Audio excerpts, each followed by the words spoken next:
பார்க்குறீங்களா?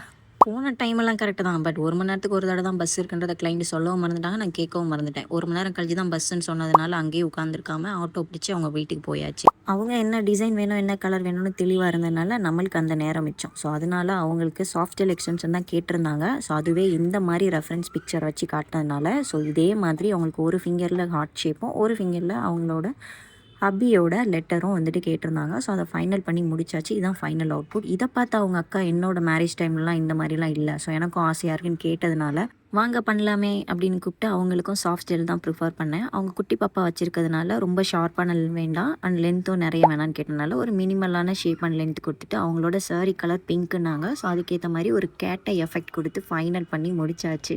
திரும்பவும் பிரைடுக்கு அவங்களோட டோன் நெயில்ஸில் ஜெல் அப்ளிகேஷன் ஃபினிஷ் பண்ணியாச்சு. ஸோ இதை முடிச்சுட்டு கிளம்புறதுக்கு எனக்கு 6:30 ஆயிடுச்சு. ஸோ உங்களுக்கும் இந்த மாதிரி நெயில் எக்ஸ்டென்ஷன் சர்வீஸ் வேணும் அப்படின்னா இந்த நம்பருக்கு கால் பண்ணி என்னை புக் பண்ணிக்கோங்க.